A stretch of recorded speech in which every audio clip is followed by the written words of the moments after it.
I just dislike that question intensely. I can show you the data. If you want to get higher achievement, you start with culture, you then work towards learning such that you get progress to achievement. Why is that? Why is there such a shift? What we are good at in education is finding difficulties and faults and fixing them. There's a sense of shame in that. So we have to have that foundation of trust and that culture there. Where in the world have you seen it done really well? I'm not a fan of looking for the right country. We have it here. The problem is failure attracts money. The best teachers I know are burnt out. Aren't feeling valued. Aren't feeling like they can meet all of the individual needs of their students. They want to have an impact. Yeah. We need to have systems that do that. Podclass acknowledges the traditional and true custodians of the land we meet on here today, the Wurundjeri people of the Kulin Nation. We're grateful to be here.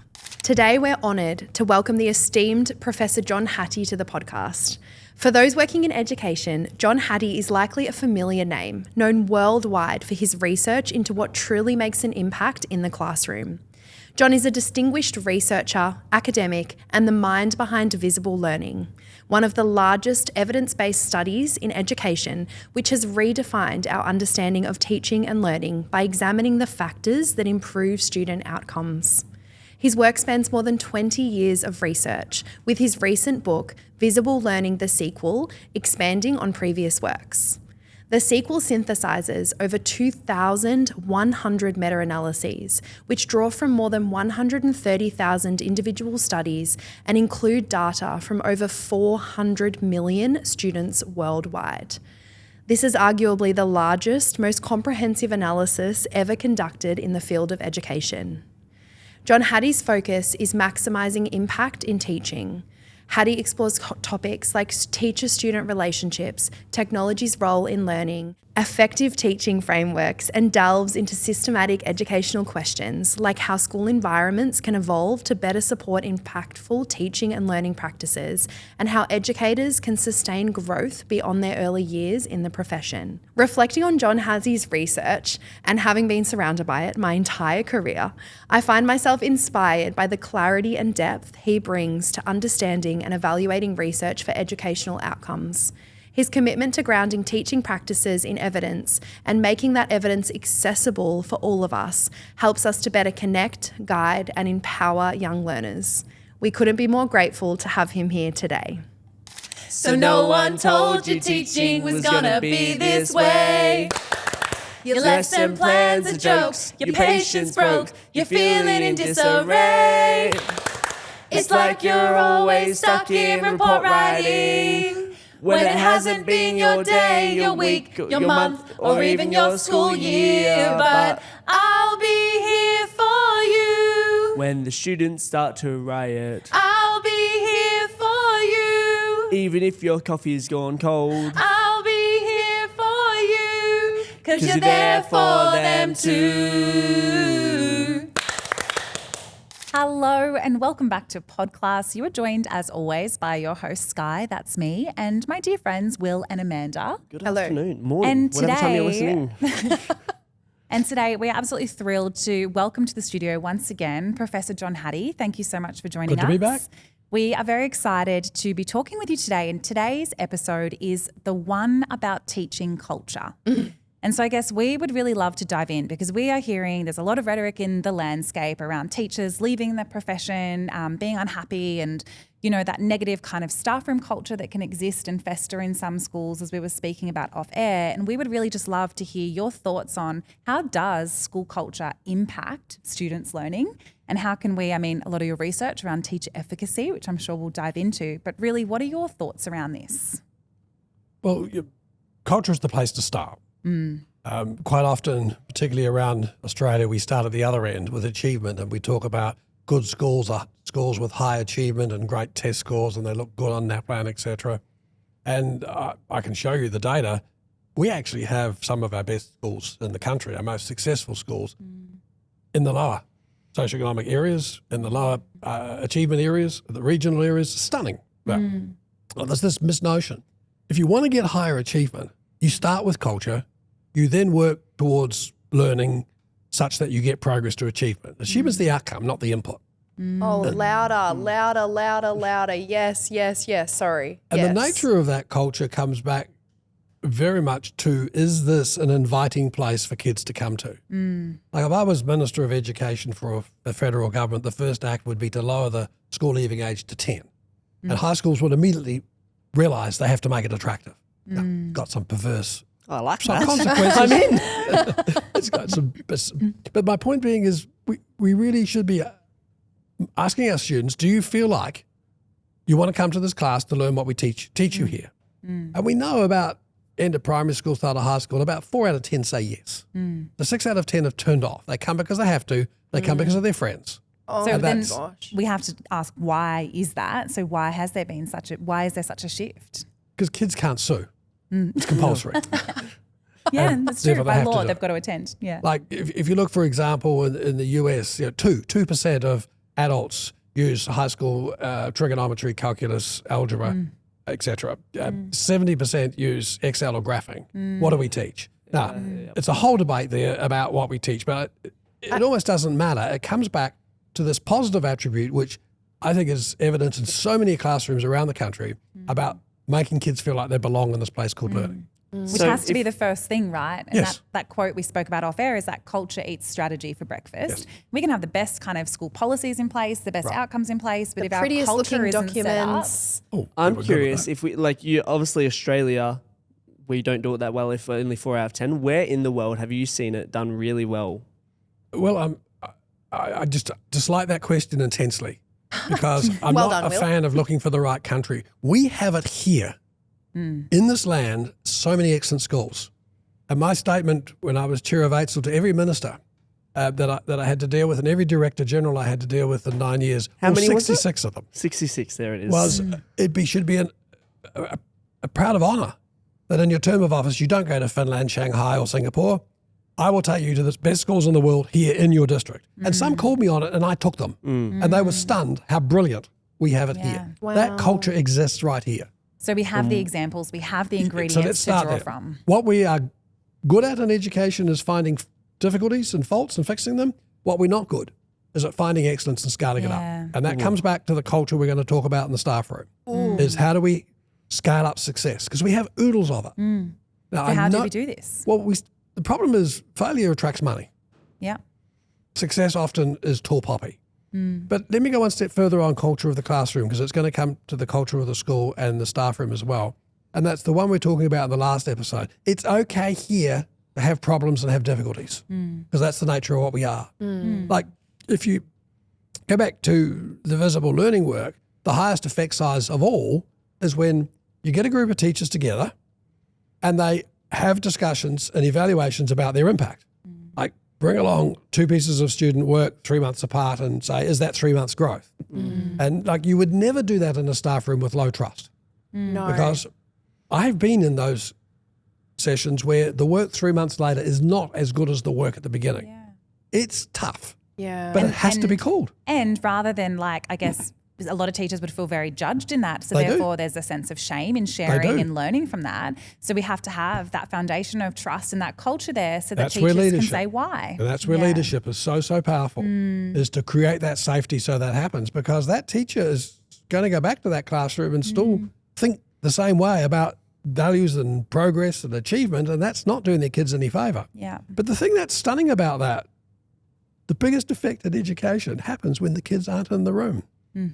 That's wild. And this is where staff rooms, this is where professional learning, and this is where my big argument is that the future of education in Australia is the future of our preparedness to invest in our teachers' learning. Yeah. And if I may, it's challenging because as I was saying off air, I have, some the best teachers I know are burnt out. The best teachers I know are looking for Aren't feeling valued. aren't in the feeling work that they valued and do. aren't feeling, appreciated and aren't feeling like they can meet all of the individual needs of their students. If the best teachers I know are feeling that way and potentially even considering leaving the profession, like where are we going? And what can we do? Like it is very much a post-COVID discussion, and I'm fascinated, curious about why we're having this because one of its effect clearly is we're shooting ourselves in the feet and that we're perpetuating a dialogue about disaster when we're Yeah. surrounded by excellence. And when I look at, and I've spent a lot of time trying to delve into this our workload.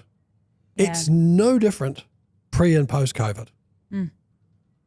Our kids, they're no more or less good or bad pre or post-COVID. And we have to ask, why is it we're having this discussion? Like one of it is we crazily ask this question about how many years do you intend to stay in the profession? And the answer seems to be less than 10. If we ask the opposite question, how long do you intend to stay in the profession? We know the answer is 16.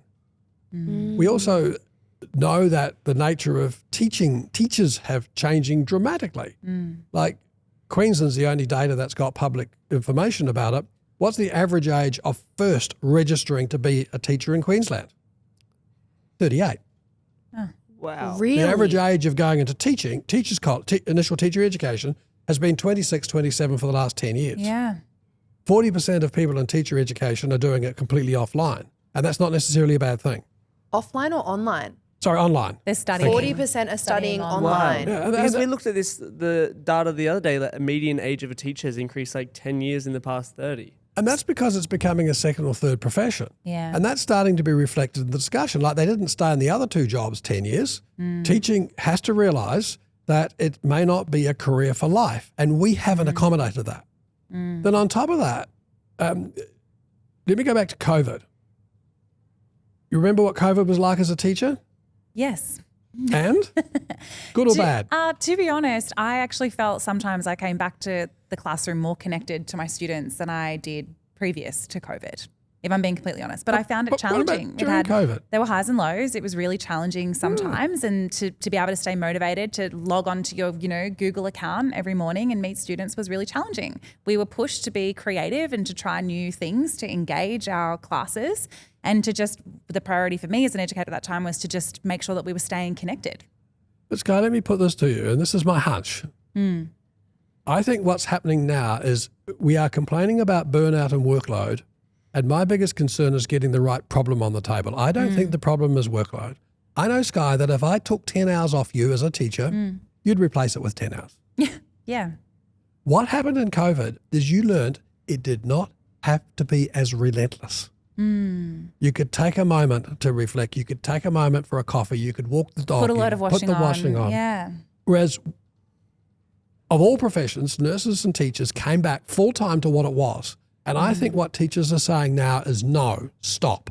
I don't want the relentlessness. And I'm delighted I had an experience of what it was like to have some space, and now I'm thrown back in and it's full-time and it's full on, and I'm not coping with it. And if you So you're saying there hasn't actually been an increase in the demand on testing and reporting and there's no administration? evidence for it at all. And like when you do time and motion studies, there's not many, then 90% of what a principal does, 90-something% of what a teacher does is what they choose to do. It's not compliance. Compliance is argued as the reason. And I think, again, we're raising the wrong issues. Like I like what Queensland's done, legislated for a 4-day teaching week for teachers, not for kids, to try and say we've got to come up with solutions to the relentlessness problem. I know it's hard, particularly in a high school, to have co-teaching of the same kids, 2 or 3 day weeks. Some teachers don't want to work 5 days a week. This is a business where it's hard to do that. We know in high schools, those who aren't full-time is sometimes seen as lesser. It cannot be. So my concern is at the moment we've got the wrong problem on the table. We're trying to solve the workload problem and it's not the problem. The problem is the relentlessness problem. And that's a very serious one, particularly for people who are coming in as their first, their second or third career. So how do we then, yes, Queensland's got one approach, but how do we in our systems like in Victoria and like in New South Wales, how do we create a culture where that relentlessness isn't so present and teachers feel like they can have a moment? Does that have to come from, Leadership. higher up and leadership? I think it does. I think we have to deliberately create. It's kind of a timetabling issue.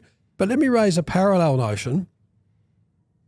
You were teachers for 10 years. Isn't it interesting that in the states that we live in, you reach your maximum salary as a teacher in a classroom after 10 years. The only way you can increase your salary and pay your mortgage is to get out of the classroom and go into leadership. Exactly right. And there's not enough roles in leadership positions. And there's for also teachers no to be doing that. correlation to impact. After 5 years, you're right, there's no relation. But that's not my point. My point is that we don't have a career structure for teachers to stay in the classroom. Yeah. Yeah, it's like the gig economy, like I think you talk about. If I asked if you decided to spend $100,000 of your own money next year on professional learning, other than your spouse, who would know? I don't know. Most people would think you're crazy. Yeah, they would. That's not true in any other profession. We Yeah. invest in learning. The system doesn't as well, and there's no recognition of it. I worked in New South Wales last year with the government to try and dramatically change the nature of learning, of teaching career. Like in Australia, in most states, except the one we're standing in, we have highly commissioned lead teachers. After 10 years, we have less than 1%. It hasn't worked. Why is the profession not recognising its expertise? I think this is another part of what we have to do. We have that expertise, but we crazily think that all teachers are equal. Yeah. Now, surgeons differ from GPs. That's seen as okay. And it's challenging, right? Because you would say you might have an absolute gung-ho graduate teacher coming out, heading into their classroom, and they're having incredible impact and their students are engaged and they've got great results. Yet they're looking at educators perhaps who've been in the profession for 30 or 40 years, maybe aren't seen to be working like as hard or are very like hesitant or resistant to change or new ideas coming through or classroom approaches. And that graduate teacher is going to become disillusioned quite quickly with their sense of value, place and worth in that schooling environment. They do. And when you add that to the relentlessness problem and to the current debate about how bad teaching is, it's not a healthy situation. So we need to shift the narrative. The narrative needs to be looking this at is where excellence leadership and makes the looking at difference. what works. So I'm curious. I've been teaching for 4 years. I'm not in leadership. What can I do personally to contribute to either culture or my personal well-being? Well, I think the first thing is the nature of the team you're in as a professional, your team of colleagues and the staff. Whether the staff room is set up so you can have discussions about difficult problems, difficult situations, how you can work through them, how you can grow, how you can improve, how you can collectively work together to look at your impact and improve it. Like, I don't think there's a teacher in the world who gets up and says, today I'm going to make the kids' lives miserable. They want to have an impact. Yeah. We need to have systems that do that. And as we've been saying many times, there are many schools in the country where the culture of the staff room is a pleasure to deal with this. And those debates about how bad it is are not as frequent. And so I look to the school principals, but then as I've talked to the school principals associations, they shoot themselves in the foot too. Like, they get up and say, oh, we have kids that have violence, we've got kids who have drugs, we've got parents, we've got this. And I want to turn it on its head and say, we've always had those kids. Yeah. You have the best coping strategies in the world of dealing with those kids and those parents. Yeah. Let's recognise that excellence and let's reward it and esteem it. And even one step further than that, let's also look at the excellence that's already taking place, like outside of, the quote unquote troubled or challenging behaviours or students, but like who are showing those like really big leadership qualities, who's standing up in their class. And, it's focusing on all of those things. I think that's when we'll start to see that culture shift and that positive switch. Like, I'm a huge advocate when people say, I'm going to study teaching or I'm going into teaching, like my immediate thought isn't, oh my God, please don't do that to yourself. It's like, what an incredible choice you're making to have impact on young people's lives. But we know that narrative is not the narrative that we're hearing in the media. So how do we as teachers, because we can't control what the media is putting out there, right? Or what gets written in the Age or whatever it might be. Well, yes, we can. We contribute to it with the very thing you're talking about. Yeah, that's true. Like, rather than talking about our workload, which I'm not pretending is necessarily light, we should be talking about the impact we have, the coping strategy we have. Yeah. And as teachers, some of our kids are interesting. They're tough. What do you mean? The wills of the world. And so it's being conscious we deal with ourselves them, and and regulating our own dialogue. Yeah. And some of those kids that are the most unpleasant are the ones that need to be in the classroom even more. And we're good at that, despite all those things. And so talking about the skills we have, talking about the capabilities, our coping strategies, our impact, and I think we need as a profession, and I think it's up to the leadership of the profession to talk about that. Like World Teachers' Day yesterday is where we should be celebrating the impact. And being conscious of our contribution as well to those conversations that are happening in those ad hoc staff room environments or in the hallways. Like, instead of focusing on the negative thing, walking out and being like, I just had an amazing moment in that lesson that I've just walked out of. And what's been the best part about your day so far? Instead of like, oh, geez, could it be Friday already? Like, there's a big difference in that. And also at the side of the sports field with parents, it's also in the media. Like, we have an obligation to speak into the media, like sessions we're doing right now. Let's talk about those successes. And I was delighted yesterday with an article, in the age, I think it was, of a teacher talking about why she is staying to be a teacher. Yeah. So good. I just went completely blank. I had the best question, but then I was so present when you were sharing about that teacher. I know what it was. If I could give you a magic wand and you could wave that magic wand and you could implement one thing across the country, whether it be in the insides of teachers or within schools or within staff rooms or within classrooms, what would you do? All right, on this question of culture, I'm going to be greedy and ask for two. Go for You it. may have two. Permission granted. The first is I want to get on the table about how we can collectively solve the relentlessness problem. Yeah. Okay. And one of my assumptions would be the problem has to be solved within the working day of the school. So we have to find space in the school. Totally. The problem there is so often when we create space in the school, teachers want to use it, not unreasonably, to do their marking and their planning. I want it to do the collaborative discussions about impact because that's what maximises. I think we need to be smarter on that hand at working with teachers to show them the incredible ways in which AI and ChatGPT can reduce their workload dramatically. And it's going to happen that effect on teachers far faster than it will have on kids. So that's the first. The second is I think we seriously have to sit down and say we need a career structure for teachers. Yeah. I know how hard it is to do. I know the resistances. Some of our school leaders will get very angry when they find that some of their teachers are paid more than them. This is something we have to work through. But we do need a career. Otherwise, we are going to continually, and it's happening now, those teachers coming in at age 27 and 30, doing their 10 years and realising that's it, are leaving, and that's going to be a spike. And I think that's very unfortunate. But it applies to everybody, no matter where do they enter, that we really do need to find a way to structure the career structure of teachers. And we've already got... So there continues to be a trajectory. We've already got, I think, the only country in the world with legislation where we have 4 levels of teachers, graduate, proficient, highly accomplished and lead. Yeah. Let's find ways to really implement that well, really esteem it, and how we can get the educators then to stand up and esteem their impact because, wow, my research says they have oodles of it. Yes, and they're intrinsically motivated to make a difference. It's why a majority of us choose to be in this profession in the first place. So why wouldn't we be motivated to continue to have that impact if we had structure and that support to be able to do so? John, it has been a great pleasure having you today, and you have planted so many seeds of inspiration, I know, in my mind, and I'm sure in every listener's mind. You've given me lots to think about. I that's agree. for sure, which is great. John Hattie's latest book, Visible Learning, the sequel, is possibly the greatest piece of analysis on education that exists right now in the world. So if you are curious, I mean, I wouldn't call it a light afternoon read. Although there's surprisingly a great amount of humour. I agree. It's very humorous. It's really Thank you, fun. Janet, for that one. Yes. Thank you so much, John Hattie. Thank you for your time and thank you for your contribution. And to all of our teachers out there, we are doing the good work, and take a moment to appreciate yourself and find a space in the relentlessness, because that's what we need. And thank you for bringing the opportunity to bring these issues alive and to be debated and to be critiqued. Thank you so much, John Hattie, and we will see you next week on Podclass. Bye. Bye.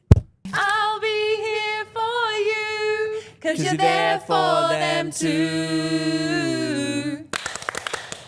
Thanks so much for tuning into Podclass. If you've enjoyed this episode, we would adore it if you could go on to Spotify, Apple Music, wherever you listen to your podcasts, and leave us a review. 5 stars would be lovely. We would love to get this podcast into as many ears as possible so we can help and support as many people as possible who help young people. And if you're not already doing so, please go along to Instagram and follow us at podclass.aus.